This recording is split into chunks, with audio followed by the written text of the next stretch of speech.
Anna, aquesta gent tenia l'esca més àgils fins a arribar fins ací. Bueno, és una miqueta de pujadeta, però se puja bé, vinga. Conta'ns, què fem ací?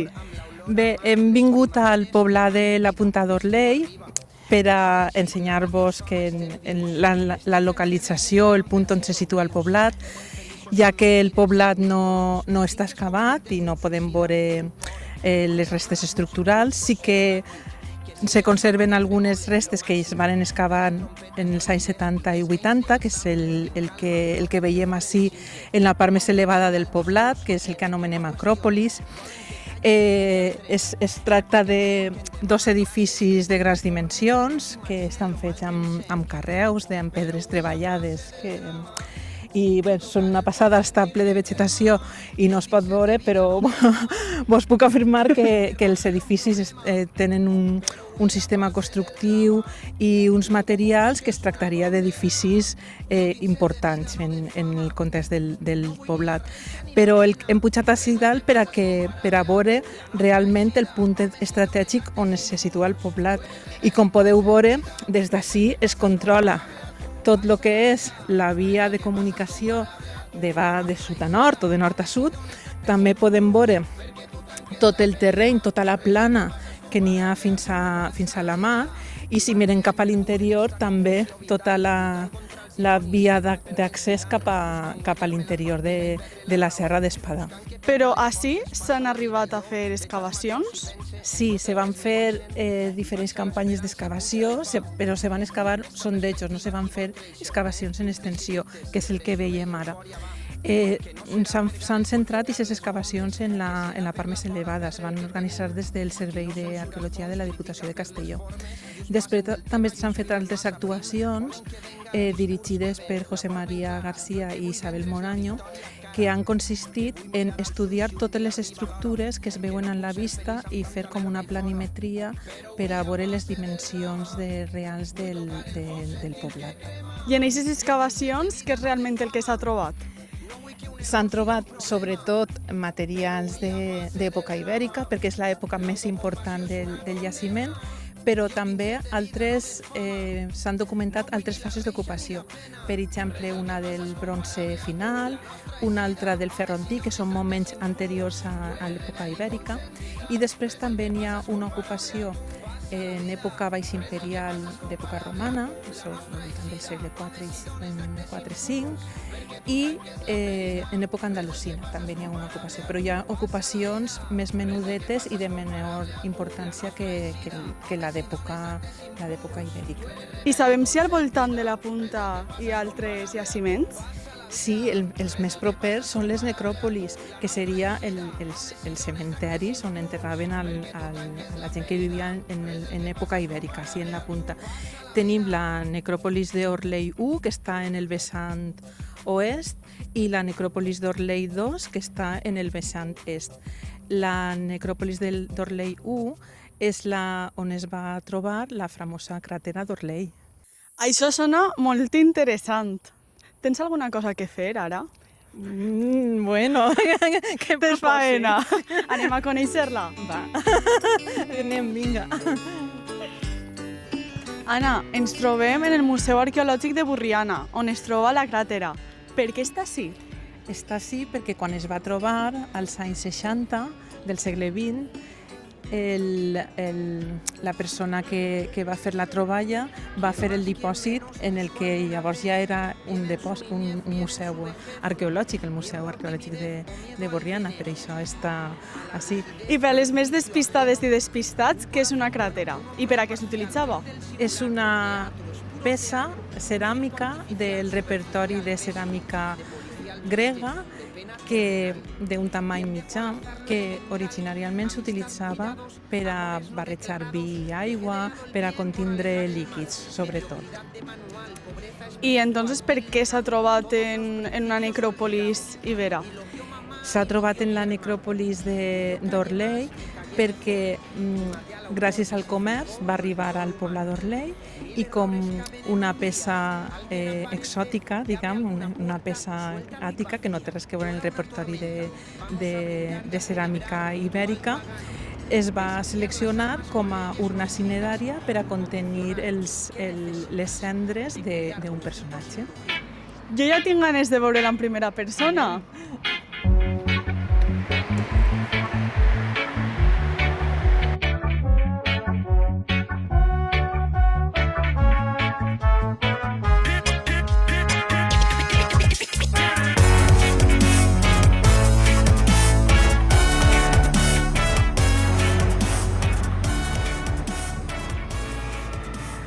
I què sabem d'aquesta persona que s'ha trobat dins?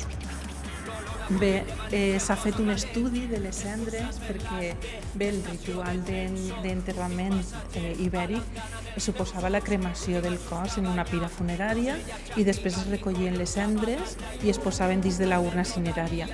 Però clar, no és com ara, que la temperatura és molt elevada dels forns i és tot cendra, sempre se quedaven uns ossets. Però gràcies a això s'han pogut fer estudis antropològics i s'ha pogut determinar que la persona que n'hi havia enterrada en l'interior de la cràtera era un home jove. És l'única referència que s'ha pogut traure d'aquestes restes, que era una persona masculina i era jove. Anem a veure. Sí, la tenim. Així la tenim.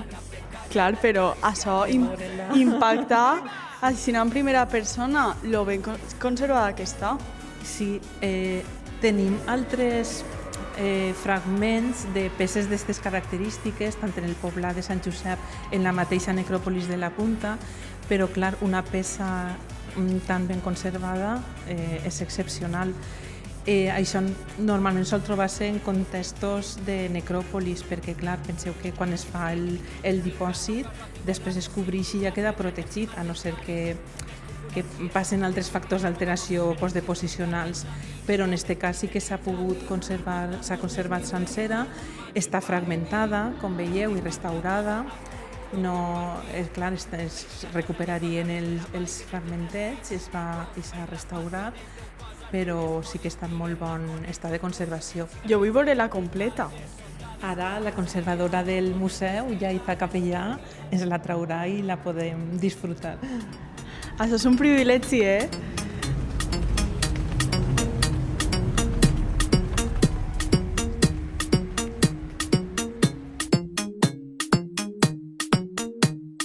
Vull que les canes que pentine parlen, quantes històries guarda este cabet, guarda secrets, crida al xiquet, quan sent que per fi puc trobar-me, que el veu prop de mi vull trobar-te, vull donar-te el que vols. Yaiza, conta'ns, què fas així? Bueno, pues jo sóc la conservadora del museu, que en un museu local tan xicotet és fer un poquet de tot. I bé, pues, la cràtera que teniu ací és una de les millors peces que tenim en el museu, això està clar, no?, a primera vista. I sol cridar molt l'atenció també perquè no sols contem al museu, per exemple, el que és la cràtera, sinó que també contem un poc la història de la cràtera, que també Anna vos pot contar, bueno, ja vos ha contat un poc el context del jaciment i com és que aplega així. Contem un poc la història també de la peça en si, no sols què és la peça, sinó quina és la història que ha passat la peça fins a plegar així. I bueno, així la teniu fora per a que la podeu admirar un poquet més, també la banda de darrere. Sempre la tenim en la cara de davant perquè és on està el grifo, no?, este animal mitològic, però la banda de darrere també és molt interessant perquè té decoracions, no?, a tot arreu, no?, al voltant de tota la peça. El grifo és la part que està exposada perquè és la més visual i emblemàtica, però darrere també hi ha iconografia. Sí, tenim esta escena que és com una escena de dansa, però clar, l'escena principal és l'escena de la grifomàquia, que si li peguem una miqueta a la volta, veus, i veiem en l'escena principal el grifo, que és un animal mitològic, que té el cos de lleó i el cap d'àguila, i també té ales i pot volar, i és una escena de lluita. Com veiem també n'hi ha un personatge que està als peus que ha caigut, mentre el grifo està barallant-se amb el personatge que té a l'esquerra. Es tracta d'una... Aquestes produccions se diuen de figures roges i estan concretament els estudis que s'han realitzat de la peça l'atribueixen a un taller conegut com el pintor de l'Amazones, s'han trobat altres que són molt semblants i se data a finals del segle IV abans de la nostra era, al voltant del 310 o així abans de la nostra era. I després l'altra peça, que també seria de la mateixa època, està decorada amb unes palmetes a rodeta, que diem, amb un instrument que anava fent aquestes incisions i decoracions, i també correspon a la mateixa època. Conta'ns un poc la resta d'aixobar. Això és la resta de l'aixobar que s'ha relacionat amb l'enterrament de la cràtera. Així tenim, per exemple, la copa càstulo que vos comentava abans, que és una peça que és 100 anys anterior a la cràtera i a l'altre plat. Després tenim el plat d'una bàscula que està fet de bronze i els pesos per a pesar-lo de plom. I les dues inscripcions que estan molt ben conservades i clar que no es veuen restes d'haver estat cremades. Normalment també això és una de les característiques que diu Carmen Aranegui, que normalment els aixovars estan cremats i aquests ploms no donen senyals d'haver estat cremats. I en un estudi recent que va fer José Manuel Melchor, que és el director del Museu de Borriana, també va trobar altres restes que en les etiquetes posava que estaven junt a la cràtera, com per exemple aquests fragments de falcata, també altres fragments molt menudets d'una espasa. Però això qui millor ens ho pot explicar és José Manuel, que el tenim així, per a parlar-nos també una miqueta de com tot això ha arribat així al Museu de Borriana. Mira, em fica així al mig. Conta'ns un poc, què fa així? Vale, la crátera ya lleva en el museo en general, porque el museo ya tiene varias vidas, nuestro centro, reformas, casi 60 años llevo aquí, y llegó de una forma bastante peculiar. Y llegó aquí por medio de una donación-compra que se hizo, entre ellos la crátera, que está ya con nosotros y ha sufrido varias intervenciones. Evidentemente, como ya se puede ver, la crátera tiene muchas fracturas, muchos fragmentos. Todo ese periplo que ha pasado hasta llegar aquí, hasta esta última vitrina definitiva, que es la que habéis visto, también, como habéis visto, unas piezas estrella que tenemos aquí, porque el yacimiento de Orley, de la Punta, da una sana envidia a los vecinos, da una sana envidia que tenéis una ciudad íbera importantísima. Y ya digo, es una suerte contar aquí en este museo con esta pieza que permite a los visitantes, a las personas que vienen, conocer no solamente la íbera, sino la cultura griega de forma indirecta. Jo, encara que tinc moltes ganes de saber més i de conèixer més, entenc que el futur d'Orley és un poc incert.